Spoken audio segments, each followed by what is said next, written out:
jërë ngeen def mbokk yi xarit yi safoo la NTV ñu ngi leen di nuyu kenn naturellement santam di leen dalal seen émission royukaay tey nag ñu dalal ki nga xamante ni muy tudd muy wuyoo si turu Ousmane Ndiaye Ousmane Ndiaye nag muy sociologue spécialisé en management des organisations bokk si MONCAP mouvement des cadres du parti PASTEF dëkk fi nga xamante ni mooy aussi Sam Notaire récemment sax bokkoon na si ñu doon xëccoo mairie bi yàlla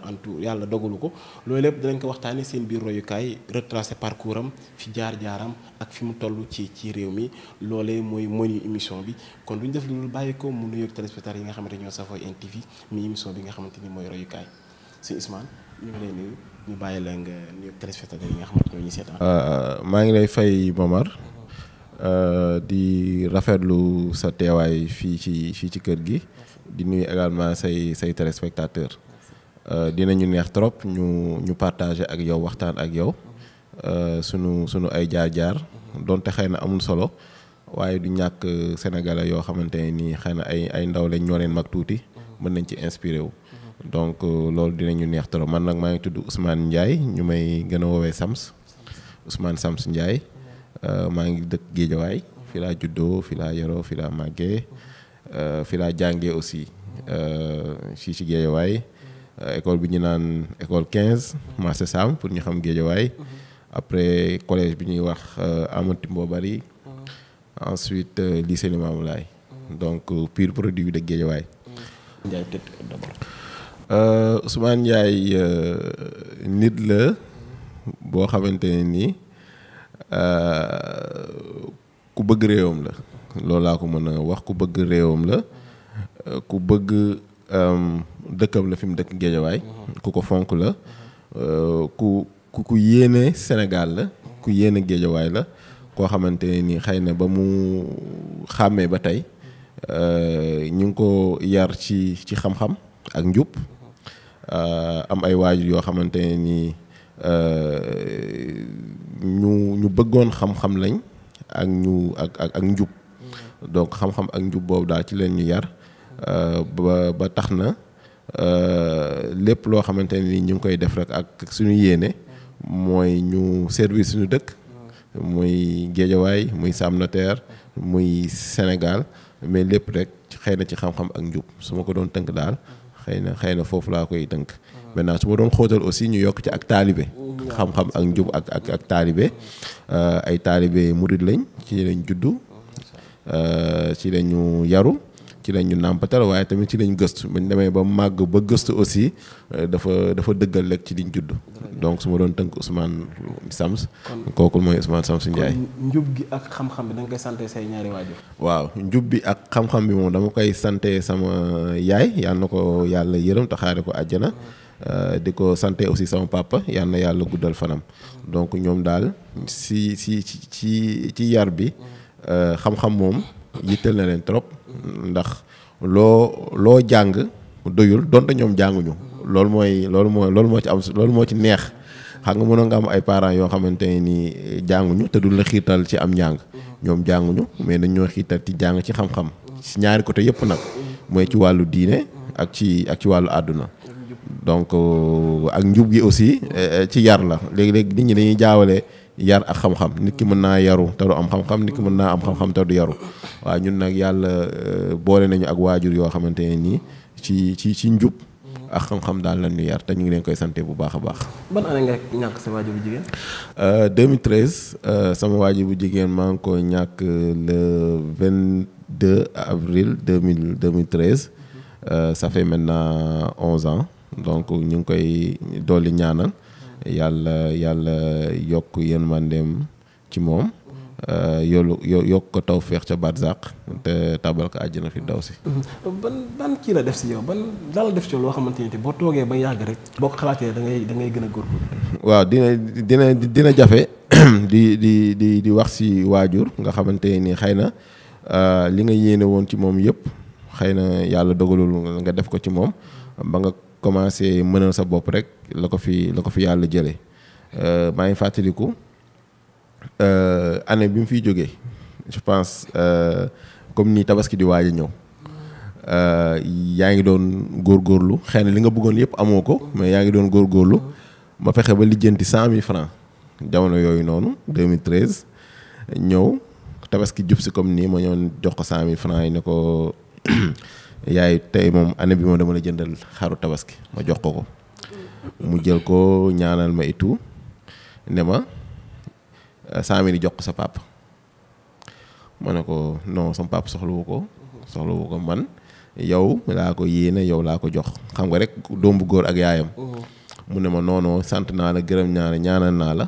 mais lii dama bëgg nga jox ko sa papa. après ma fexe xaalis bi sama papa nekk fi woon ma fexe ba yónnee ko. bi ma ko yónnee tamit am na yu bare yu si xew yoo xamante ne nii comprendre naa fi sama yaay doon waxee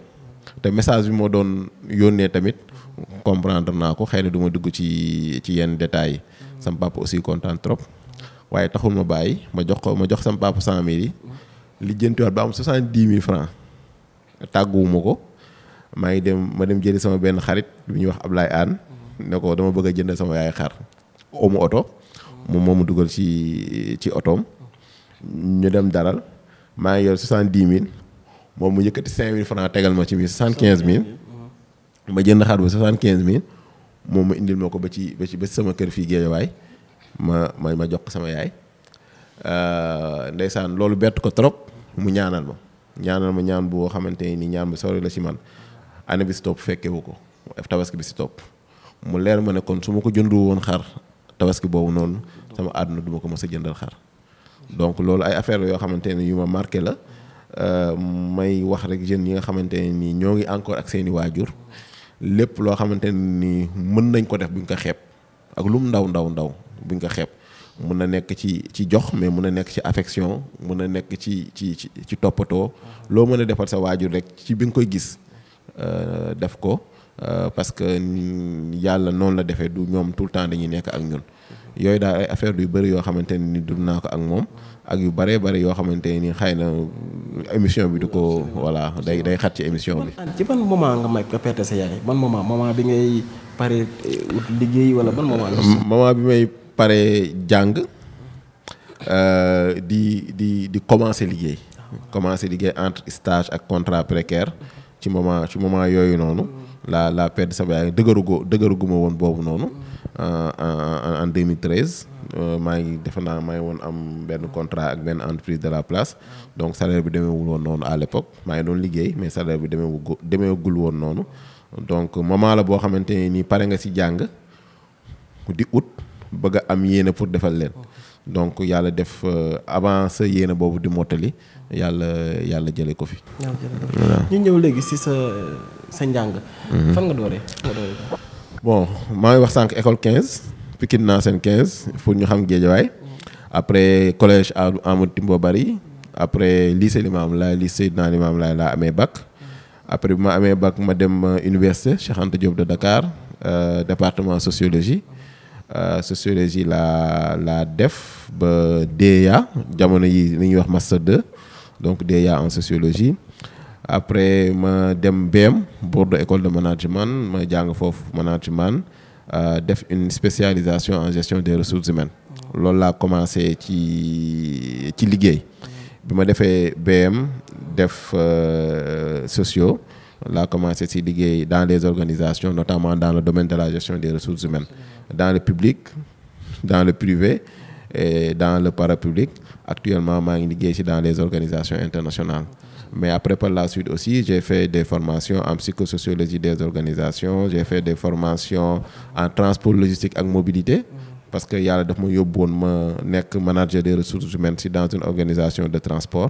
donc comme dama xaw a sopp bëgg gëstu donc étudier naa un peu le transport au CUREM donc je suis aussi ingénieur en transport logistique et mobilité donc ci wàllu jàng su ma ko doon tënk xëy na loolu laa jàng. mën a alterner sociologue ak transport logistique wala. waaw c'est très intéressant pour les jeunes te man mosuma nangu wàcc ñibbi man wàcc jàng wala wàcc jàngale c'est-à-dire su ma mësaan a wàcc damay dem defi des cours du soir pour jàng donc bi ma jàngee ba pare su ma wàccee damay dem jàngale ji donc je suis également enseignant j'enseigne dans certaines écoles de formation. J'enseigne également à la FASEC au niveau de leur master en gestion des ressources humaines. Je suis enseignant à la FASEC à l'Université Cheikh Anta Diop de Dakar et dans beaucoup d'écoles de formation ici au Sénégal et un peu à l'étranger. Donc sopp ak bëgg xam-xam xam-xam moom wax dëgg yàlla du doy te bu la yàlla xasee bu ubbi ba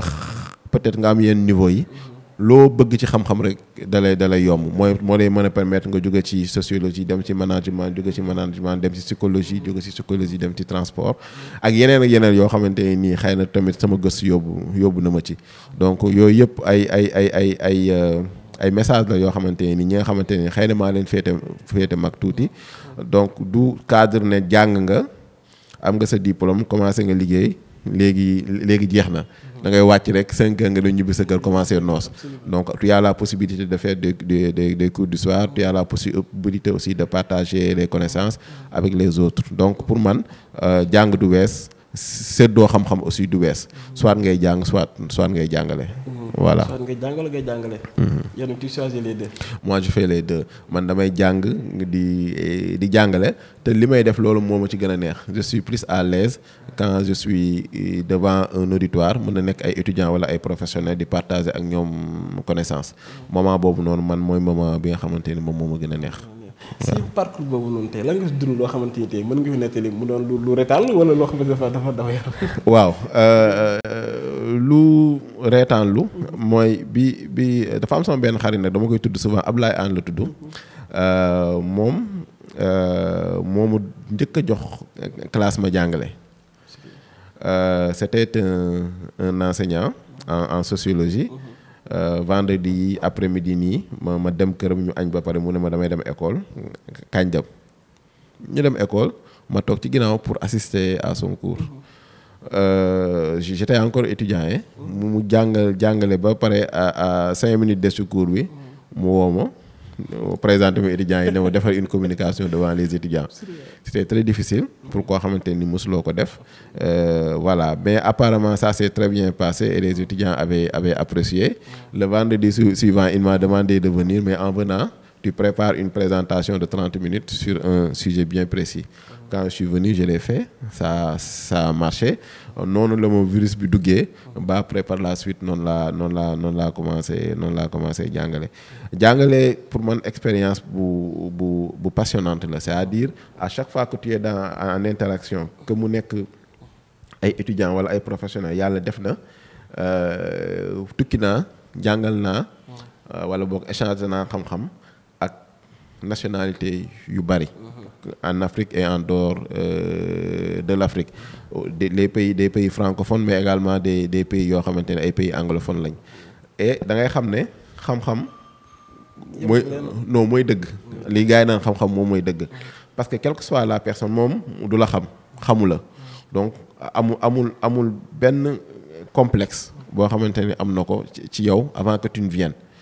te boo ñëwee dañ naan kii jógee dëkk ba dëkk ñëw ñu ngi koy xaar ba xam fii bu fu ñëwee lan la fi war a wax donc quand tu viens et que tu commences à parler nga gis ne au début nit ñi peut-être auditoire bi seen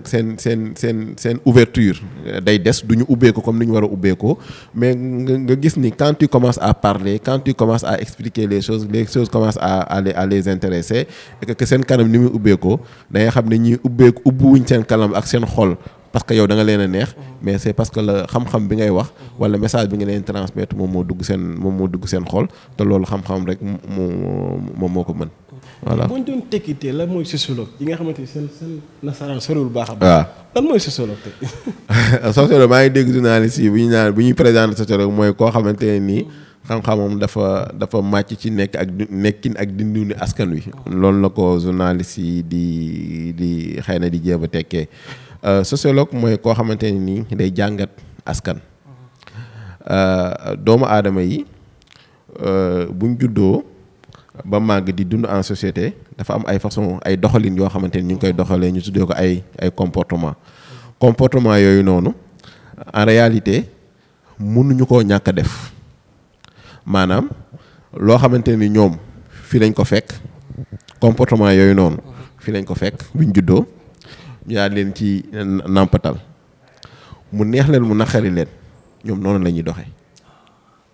c'est-à-dire nit ki day jàpp ne moom dafa libre ci ni muy doxee nit ki day jàpp ne dafa libre ci doxalinam mais en réalité nit ki muy ngay sénégalais ngay tubaab wala foo mënti dëkk ni ngay doxalee jiitu na sa juddu dañ koo def ci yow te à la limite c'est prévisible léegi nag sociologie moom mooy jàngat doxalin ak comportement doomu aadama yooyu noonu ci lan la tënku moment ni ngay doxalee dans la société boo ko defee rek ñu seetlu ko rek mën nañ expliquer lan moo tax te li tax booy xool jiitu na la te mënuloo koo ñàkk def donc koo xamante ne nii day seetlu doomu aadama yi nan la ñuy doxalinu doomu aadama boobu lan moo ko wundu ci ngay mën a comprendre nit ku lépp lu mu def rek am na lu tax mu def ko doomu aadama du def dara pour dara toute action humaine est une action logique les acteurs donnent toujours un sens à leur action donc nag sociologue mooy koo xamante ni mi ngi seetlu mi ngi jàngat ndax doxalin yi doomu aadama yi di doxalin ci lan la tënku léegi nag boo demee ba comprendre nag doxalin doomu aadama yi ci lan la tënku dina la mën a permettre nga saafara lu bari dina la mën a permettre aussi nga anticiper ci lu bari parce que da nga xam fan lañ jëm. métier bu compliqué en fait. waaw yombul métier bu jafe la mais aussi métier bu passionnant la ndax métier la boo xamante ni ci mbiri doomu aadama la te doomu aadama dafa passionnant maanaam mbiri doomu aadama moom boo ci jàng da ngay xam ne lii c'est très passionnant mais oui aussi ça peut être très complexe parfois. D'accord. Léegi yow tey jii ban année nga dugg ci politique tey. Politique maa ngi ci dugg en 2019. Mamar damay wax chaque jour man musuma xalaat ni sama àdduna bis dina ñëw ma politique musuma ko xalaat. mu la ci dugal donc.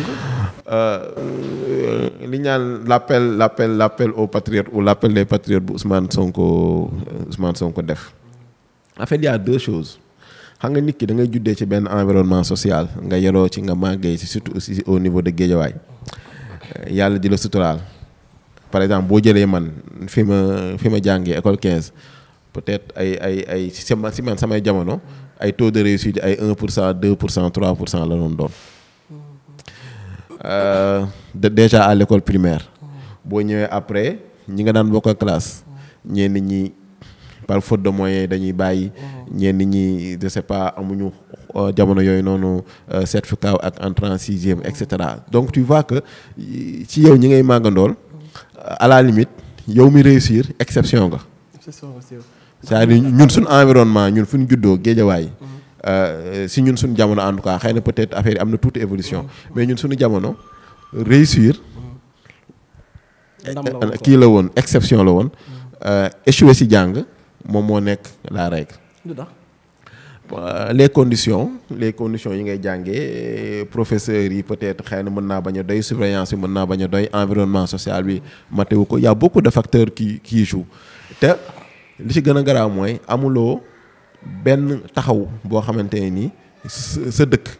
dina la ko taxaw sa dëkk daal lim la mënal mooy ubbil na la benn école affecté na la benn enseignant pare na si enseignant boo xamante ni en réalité il peut avoir 80 ou 100 élèves ci classe mun leen surveiller donc conditions yi nga doon jàngee pour nga réussir si pour nga échouer si moo gën a yomb nga réussir si léegi yow da ngay nekk exception su fekkente ne da ngaa réussir si contexte boobu ak si environnement boobu noonu léegi yow nga màggee noonu nga nekk exception. Et puis c'est ça la triste réalité ñun ñëpp ñoo xamante ne xëy na réussir nañ ci jàng boo xoolee ñi nga bokkaloon classe ñu si ëpp même bu ñu réussir tamit ci leneen la ñu réussir te bu neente ne réussir ñu ngi koy nattee ci xëy na yaa ngi liggéey wala réussir ñu ngi koy nattee ci xëy na am nga loo suturloo ba léegi échec la parce que difficulté yooyu noonu moo ngi fi ba léegi. du la bàyyi te amuloo benn taxaw léegi yow ci li nga mën si sa kàttan ak sa doole. léegi nit woo la ne la lii laa soxla ngay jàppale ko ci li nga mën léegi sa benn rakk ne la damaa bëgg a def inscrire benn concours au moins 5000 nga génne 5000 francs jox ko léegi sa benn ancien xarit boo xamante ne ñeneen bokkoon classe wala dara soxnaam am na doom dama am problème bi et cetera nga koy def ci sa mën-mën mais avec des limites c'est-à-dire di nga dimbali nit ñi mais dans la limite de tes moyens et puis ensuite nga xool tourner li ngay gis dëkk bi ni mu doon doxee nga xamante ni il y a des gens qui sont là qui occupent des postes de responsabilité et qui ne font pas leur travail. Qui sont là pour eux, pour leur propre intérêt, pour l'intérêt de leur famille et pour l'intérêt de leur parti. Nit ñoo xamante ne loolu rek moo leen fi bàyyi nga ne man bëgg naa dimbali sama dëkk bëgg naa dimbali samay ñooñ mais comment est-ce que je fais. yow ngay poser wu question yooyu sa bopp. ci bi ngay poser wu question yooyu sa bopp ci la Ousmane Sonko ñëw avec le projet. C'est-à-dire bi nga commencé di xalaat ne man naka laa mën a dimbalee une masse naka ngay xalaat. Après ci la Ousmane Sonko ñëw avec le projet wax expliquer li nga doon xalaat yow sa biir xel mu nekk sa biir xel wala mu nekk sa xol moom mu koy wax yow nga koy dégg léegi nga ne kii kat xëy na man ak moom ñun ñoo bokk problème xëy na kii li muy wax man bokk nañ gis-gis donc par la suite ci la xamanteeg Modou Gueye Seck mu nga xamante ni moom mooy coordonnateur Pastef Sam Notaire maa ngi koy nuyu sama xarit la ñoo bokkoon nekkandoo université. Après on s'est vu waxtaan et puis lui aussi il m'a beaucoup en tout cas encouragé à venir ci laa ñëw commencer militer à la base militer Pastef Sam Notaire en essayant toujours d'impacter sur le vécu des populations de Sam Notaire de Guédiawaye et du Sénégal man loolu moo ma dugal ci politique. Alterner les deux yomb na est-ce que politique bi ak liggéey bi. yombul actuellement sama liggéey daf may tukkiloo lu bari mais avec les réseaux sociaux avec la connexion avec l'internet il faut toujours rester en contact avec les gens xëy na peut-être ñi fi nekk fii Sénégal xëy na ñoom ñoo lay ëpp peut-être jot ak impact ci yenn yi mais jamono yi nga fi nekk fii Sénégal da ngay mën dem ci activité politique yi et cetera et la preuve j'ai été même le candidat de Pastef ici au niveau de la commune de Sam Notaire parce que sûrement les gens ont vu que j'avais un impact sur le parti au niveau local j'avais aussi beaucoup d'idées j'avais aussi beaucoup d'ambition xëy na loolu moo taxoon ñoom ñu jiital ma voilà. ñu wax ci candidat boobu noonu choix bi fan la jógee pour nga nekk candidat wu gox bi bëggoon a jiite ci. waaw ñun dañoo ñëw rek pour servir. On a trouvé des gens ici, un coordonnateur qui était là, un secrétaire général, un vice-président. On a trouvé tout. Nous ñëw rek bokk pour servir. Maintenant, au fur et à mesure que tu participes aux activités, au fur et à mesure que tu participes aux réunions, nit ñi de plus en plus ak idées yi ngay joxe ak xalaat yi ngay joxe nit ñi ñoo leen naan yow est-ce que yow duñ la jiital nga nekk sunu maire est-ce que duñ la est-ce que yi di bëri quoi. est-ce que yi di bëri léegi yow tu sais que tu es capable d'apporter quelque chose à ta communauté mais doo xëccoo doo ne man maa leen di jiite kaay ma jiite leen par la force keneen bu keneen ñëwoon aussi sama xalaat ak sama xam-xam bi ma am ak sama peut-être moyens yi dama ko koy jox mais dans la mesure où les gens nee nañ le pourquoi pas toi et toi tu sens que tu es capable de le faire ma ne leen allons-y après à Pastef élection locale yi passé c'était la première fois que ñuy expérimenter ay primaires c'est-à-dire dañ naan dans la commune kan ak kan moom moo bëgg a nekk maire man bi ma gars yi poussé ba ma présenté wu amul keneen ko présenté wu c'est-à-dire les gens ont dit que comme Sams la non nañ ko bàyyi mu dem il y a pas eu de primaire ici il y a eu beneen candidature amu fi dañ ñëw ku bëgg a nekk maire Sam Notaire kaa nga déposer sa candidature au sein de Pastef kenn déposé wul. À l'unanimité les gens ont plébiscité ma candidature xëy na aussi yaakaar la bu ñu amoon ci man yaakaar boobu yàlla antalu ko en 2022 mais inchallah dans les prochaines échéances inchallah on va continuer à être là on va continuer à essayer de servir que mu nekk ñun que mu nekk keneen on fera tout ce qui est à notre possible pour servir notre communauté. Alors, élection, il y a beaucoup de choses qui se sont passées aux élections. Je pense qu'on était 10 candidats, j'étais 5e sur les 10 candidats. Première participation. Première participation. Okay, voilà. Ban xalaat nga am ci gox bi tey? Déception totale pour la commune de de Sam Notaire émission bi dafa gàtt trop pour ma mën a dugg ci yenn développement yi comment le maire qui est ici a été élu tout ça maintenant les populations sont juste là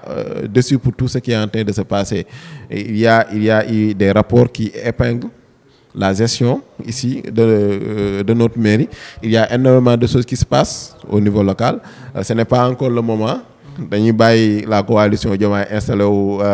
le président Diomaye installé wu ba pare mais dans quelques mois on va se prononcer sur la gestion ici de notre commune de Sam Notaire parce qu'il y a beaucoup de choses à dire et on va les dire Inch'Allah. Mais dama jàpp ne rek pour le moment ce qu'on doit faire on doit être focus sur jàppale le président Diomaye ci naka la ñuy def ba structurer son gouvernement ses différentes directions et cetera instant bii nii jàpp nañ ne du moment pour coow ay affaires locales il y aura un moment pour ça et on le fera mais on est très déçu de la gestion de la mairie de Sam Notaire actuellement. ku ne laaj la xalaat tey ci Sam Notaire la mooy jàngoroom ak lu koy saafara la ban proposition nga koy jox tey ci lu gàtt rek. li jàngoro Sam Notaire mooy jàngoro Sénégal.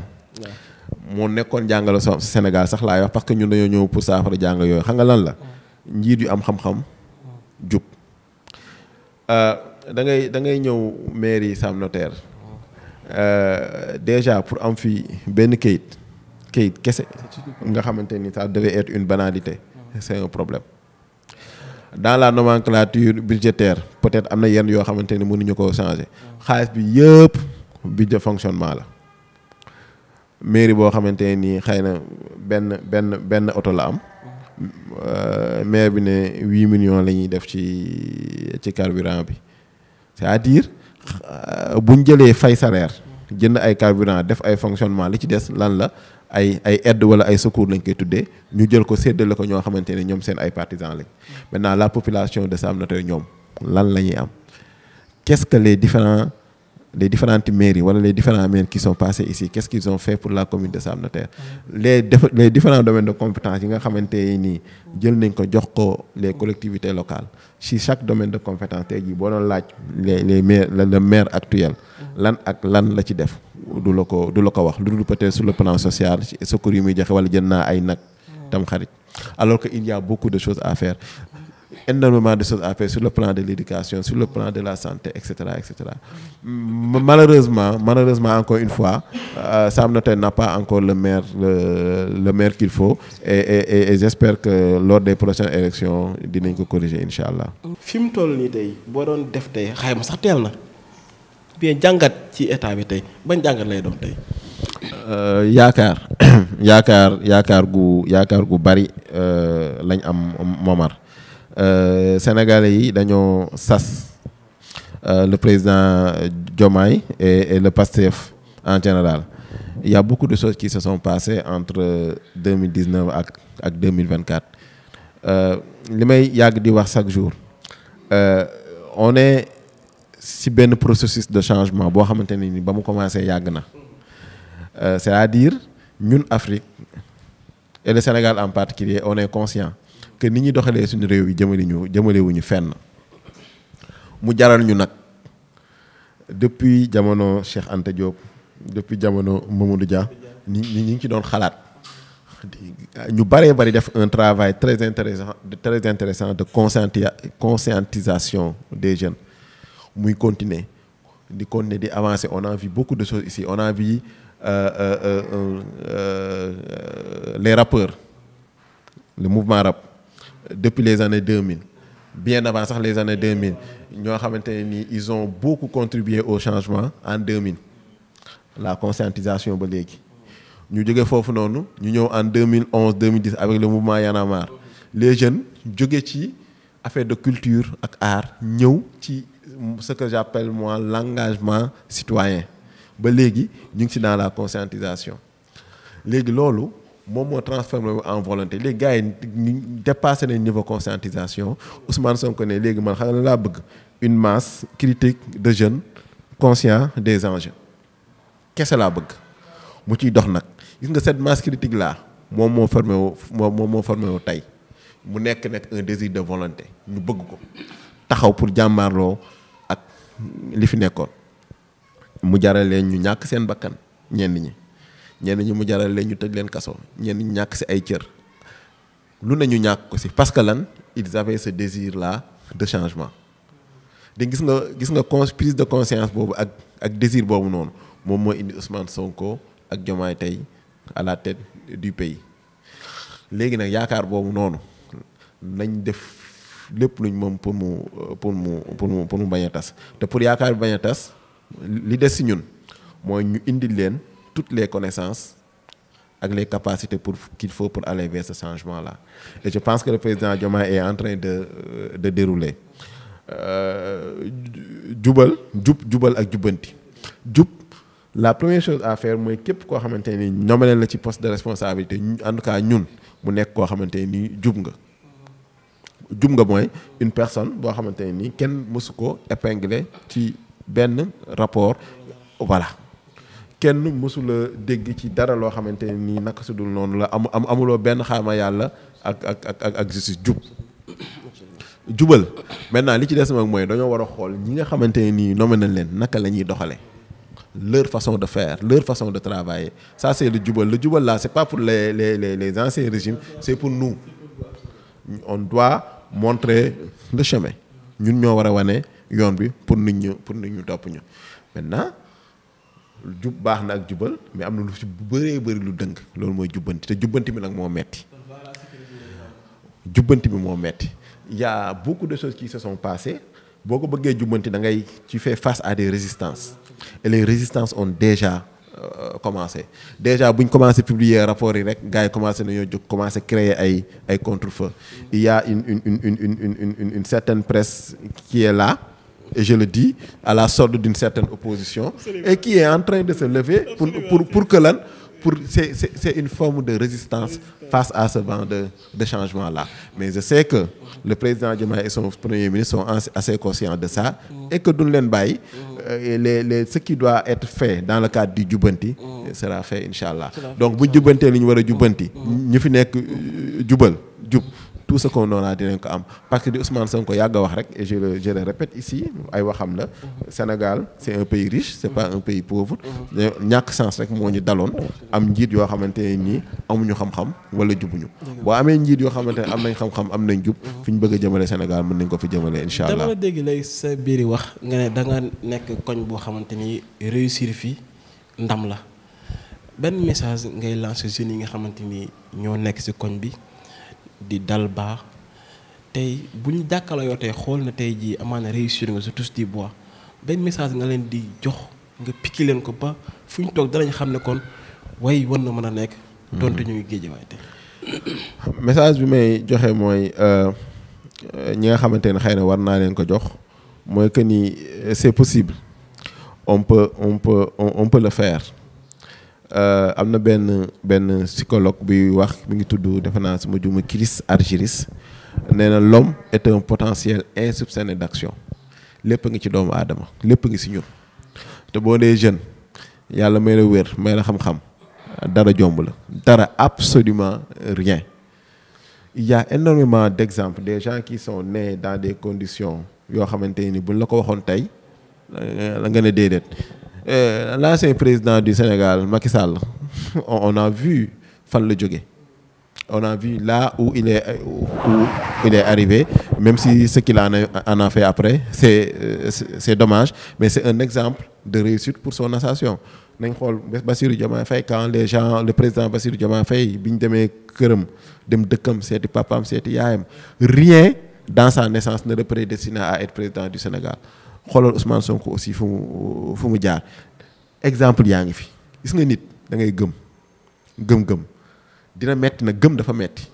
ce n'est pas toujours facile mais gëmal li nga gëm lu metti gëm ko boo ko gëmee rek incha allahu rabbi yàlla mën na la jàppale bu dee message bi may joxee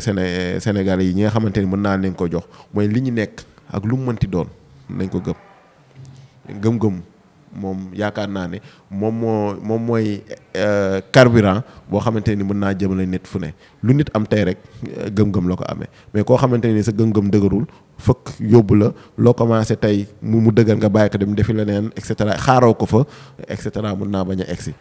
Ousmane Sonko ak Diomaye kaso lañ jógee dem def campagne électorale après dem nekk président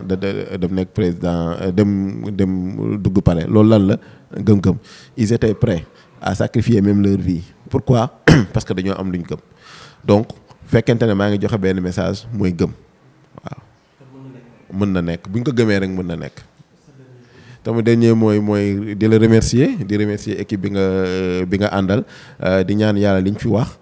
yàlla na doon njariñ pour ñu ñuy déglu maa ngi leen di remercier yéen ñëpp. jërëjëf mbokk xarit di safo NTV donc mu nekkoon seen émission royukaay ñu dalal ki nga xam ne mooy Ousmane Ndiaye waxtaan bi ñu fi waxtaan macha allah am na solo lool waaye liñ ci gën a jàpp rek benn moo muy gëm ndax royukaay foog ba nga ko doon foog nga gëm ci li nga nekk. kon Ousmane mu ngi lancé jeunes ci Sénégal plus particulièrement fi nga xam ne moom dëkk muy Sam Notaire mu xam ne ñi fi nekk tey jii war nañ mën a egg au delà de tey fi nga xamante ni moom la ñuy séentu sax mën naa ne donc loolu dafa am solo kon kenn ku nekk fa nga nekk jàppal xam ne dana baax mën naa dox ba ñëw sa kër interroger la gis sa jaar-jaar doo bàyyi dara politicien bi député bi ministre bi commerçant bi ñëpp ñi nga xamante ni royukaay lañ ci dëkk bi. war nañ mën a yëkkati seen kàddu pour jeunes yi mën a jàpp ci li ñu nekk ba xam ne dina mën a nekk incha allah rabbi kon Ousmane Ndiaye ñu ngi lay gërëm baax te di la sant di gërëm ñëpp ñi nga xamante ni ñoo doon safoo émission bi royukaay di jox di daje beneen yoon ci beneen nit koo xamante ni royukaay la ci réew mi jërë ngeen jëf ba beneen yoon Ndiaga Sow merci beaucoup ci caméra bi.